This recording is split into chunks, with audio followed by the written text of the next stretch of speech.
Hello kids, welcome back to my channel.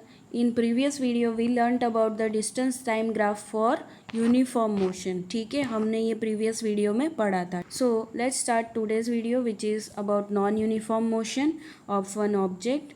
So उसका पहले पढ़ लेते हैं data.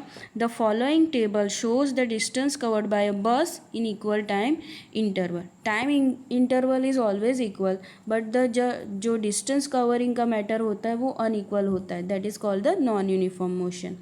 Draw a graph of distance again time taking the time along the x-axis and distance along y-axis in figure 1.6. Does the graph show a direct proportionality between distance and time? No, it will not. ठीक है, so it will not be same. ठीक है, so यहाँ पे आपको x-axis पे क्या लेना है? On x-axis you have to take time. ठीक है, यहाँ पे टाइम लेना है. मैं पूरा ड्रॉ कर नहीं पाऊँगी क्योंकि जो मेरा जो ड्राइंग टूल है वो अच्छा नहीं है. ठीक है, so this is x axis. On this we are going to take time in a second.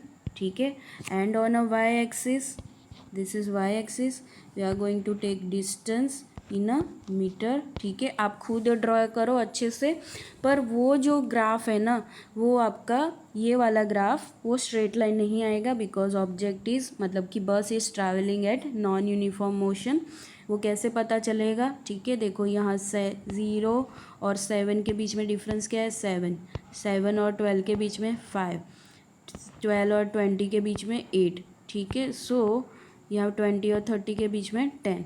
So it is not travelling equal distance in a equal time interval. So we can say that bus is in a non uniform motion. ठीक है, सो आप वो ले सकते हो. सो मैं यहाँ पे टाइम जो है ना उसको मैं यहाँ पे ले लेती हूँ 10 का गैप. ठीक है, 10 का गैप ले लेते हैं. 10, 20, 30. देखो मेरे हैंड राइटिंग अच्छे नहीं आ रहे. You can go up to 40. ठीक है, बिकॉज 35 भी आप 35 नहीं 40 तक जाओ. ठीक है, और मीटर मतलब कि ऑन एक्स एक्सिस स्केल क्या आएगा? एक्स एक्सिस ही मैं लिख देती हूँ. स्केल में मेरे हाथ से नहीं लिख पाऊँगी. On x axis 1 centimetre is equals to 10 second. And on Y axis वो देखते हैं. चलो ऑन वाई एक्सिस वहाँ पे क्या लेंगे हम? वहाँ पे 58 तक जाना है. वहाँ पे हम उसमें भी 10 का गैप ले लेते हैं. On Y axis 1 centimetre is equals to 10 metre. ठीक है, सो 10, 20, 30, 40, 50, 60 तक जाएगा और आप मार्क कर पाओगे. ठीक है, आप ये ग्राफ ड्रॉ करो और मुझे कमेंट सेक्शन में बताओ. It will be it will not be a straight line, it might be like this also. कैसे भी हो सकता है मुझे नहीं पता है, मैंने प्लॉट नहीं किया है. पर वो स्ट्रेट लाइन नहीं आएगी. समझ में आ रहा है? तो मैं अभी है ना नेक्स्ट क्या है वो पढ़ लेते हैं. Here the distance changes non uniformly with time. Thus the bus is having non uniform motion. वो मैंने आपको यहाँ पे कैलकुलेशन करके बता दिया था. ठीक है, वो इक्वल डिस्टेंस नहीं ट्रैवल कर रही है हर 5 सेकेंड में. उसका डिस्टेंस है ना अलग अलग है. ठीक है, कभी वो 7 मीटर कवर करती है, कभी 5, कभी 10. ठीक है, so it's not covering equal distance in a equal time interval. It is in a non-uniform motion.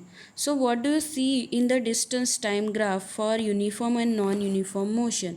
For uniform it was एक मिनट. हाँ, it was like this straight line. ठीक है, मेरी स्ट्रेट लाइन नहीं हुई है पर मैंने आप लोगों को बोला था कि आप खुद हैंड से स्केल से ड्रॉ करो और अच्छा आएगा. ठीक है, ये it is almost like a straight line, तो ऐसा होगा. ठीक है, और नॉन यूनिफॉर्म मोशन के लिए मैंने अभी आपको बताया था तो वो ऐसा कुछ होगा. ठीक है, सो it is not a straight line. So that is the difference between the uniform motion and non uniform motion. So that's it for now and we will meet in the next video for the velocity time graph for uniform velocity. So bye for now and please subscribe to my channel and press bell icon so that you will get the notification. Thank you.